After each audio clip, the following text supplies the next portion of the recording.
Hoy por hoy Soria.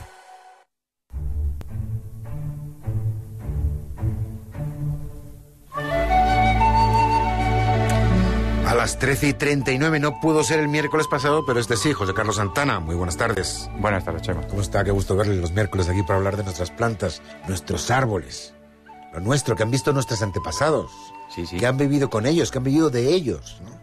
Que los han sabido aprovechar. Y ahora quizás les damos más la espalda que nunca, ¿o no? Ahora los tenemos bastante olvidados, pero principalmente por el abandono rural.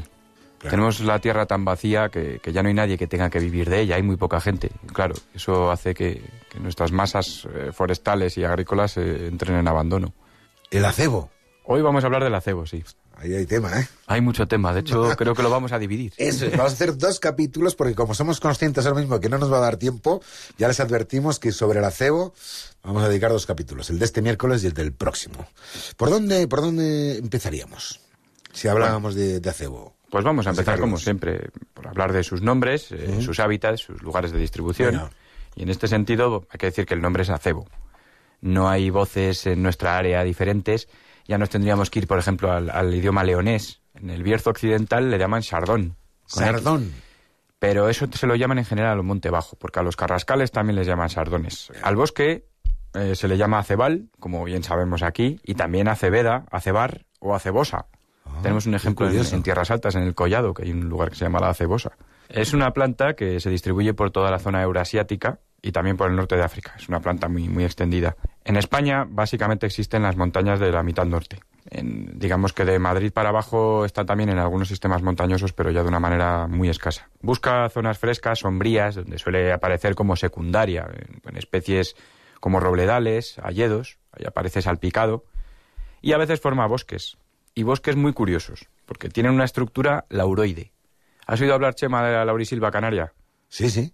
La laurisilva canaria es un bosque de una especie de laureles o árboles que tienen hojas parecidas al laurel, que forman montes bajos, muy intrincados, muy densos. Pues el acebo hace eso mismo, tiene esa misma estructura, solo que en vez de formarla en zonas subtropicales de clima cálido, la forma en zonas frías y en las que nieva mucho.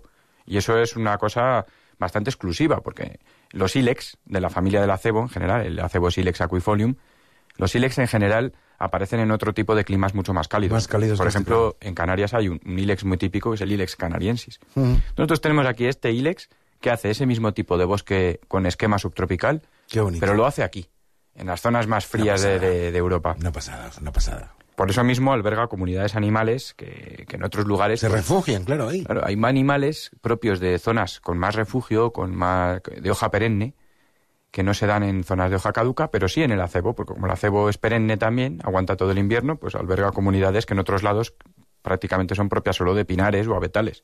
Más cosas. En Castilla y León lo tenemos muy distribuido por la cordillera cantábrica, leonesa y palentina, y por el ibérico, burgalés y soriano. También hay algo en el sistema central, en Segovia, pero en el ibérico, burgalés y soriano tenemos algunos acebales y algunas tradiciones de mucha importancia. En cuanto a sus usos, el principal a mi modo de ver es el de la dehesa. El de la dehesa de ganado vacuno y caballar. Además, siempre vacas y caballos de razas autóctonas, de esas razas propias de la tierra que vienen incluso de la domesticación en el Neolítico, de tronco ibérico, esas vacas negras. En Soria tenemos la serrana soriana, negra. Sí. Las hojas son, al ser perennes, pues te dan un forraje invernal pues que viene muy bien, y el pasto es bastante bueno.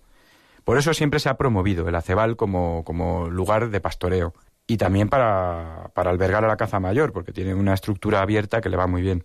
El acebo se regenera muy bien bajo pastoreo intenso. O sea, aunque la vaca y el caballo, o la vaca y la yegua, más tradicionalmente aquí hablamos de yeguas, lo recorten continuamente con el mordisqueo, lo que hace el acebo es formar esas estructuras circulares, esos faldones que se ven en las matas de acebo grandes, esos faldones a ras de suelo, con hojas tan espinosas, y tolera muy bien esa mordida. En cambio, el haya, el roble, que rebrotan también en esos terrenos, son más tiernos, son quizás más palatables para las vacas y las yeguas, y se los eliminan, lo que hace que el acebo, que en otras condiciones aparecería como secundario, forme esos bosques, gracias a la acción del ganado, que además le abona. Sí.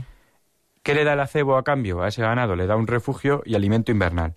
Forma esas barreras tupidas, que son como establos naturales que el hombre ya se ha encargado de aclarar por dentro para que cumpla esa función de casa invernal para el ganado. que es muy curiosa. Y de verdad que la cumple, ¿eh? Porque si uno lo ve, es que se hace la idea, ¿no? Perfectamente, ¿no? Por supuesto, cumple como un Una establo. maravilla. Podemos hablar de varios grados de diferencia entre estar Sin dentro duda, de la es como mata un microclima. a estar fuera. Una Y pasada. eso es muy bueno para los animales, Sí, claro. señor. ¿Algo más para terminar este primer capítulo? De él se ha sacado la liga, una especie de cordón elástico que se saca de la corteza interna por cocimiento y posterior fermentación y lavado. La madera es dura y es muy pesada, sobre todo. Junto con la del boj, se caracterizan porque no flotan en el agua. Y se ha usado mucho en ebanistería, se han hecho muebles, en tornería, mangos de herramientas, bastones y varas del ganado. Y, curiosamente, en el Palacio Real de Madrid las ventanas están hechas de acebo. Hombre. La leña es excelente. Y, por tanto, también el carbón vegetal. Se ha carboneado mucho este árbol. Quizás en demasía. A partir de la Guerra Civil... Tiene un montón de usos, ¿eh? Sí, se ha machacado el carboneo. En vez de hacerse con trasmocho de ramas altas, se empezó a hacer a matarrasa por la necesidad y se aclararon muchas masas, y eso ha hecho que, por ejemplo, en Soria hayamos perdido algunas masas de acebo o la hayamos reducido demasiado. Le hemos golpeado mucho. Bueno, ¿te parece que sigamos el próximo miércoles? Estupendo. ¿Tienes algún detalle más por comentar? No, lo dejamos Venga, para pues lo la dejamos siguiente. para el próximo miércoles. Hablando del acebo, ¿es cierto que el de Garagüeta es uno de los más grandes de Europa? Es cierto que es uno de los más grandes, sí. Va, pues luego nos adentramos. Por supuesto. El próximo miércoles nos adentramos en ese y en otros acebales. Muy bien. José Carlos Santana, un placer tenerle aquí todos los miércoles hablando de nuestras plantas, de nuestros árboles. Muchísimas gracias.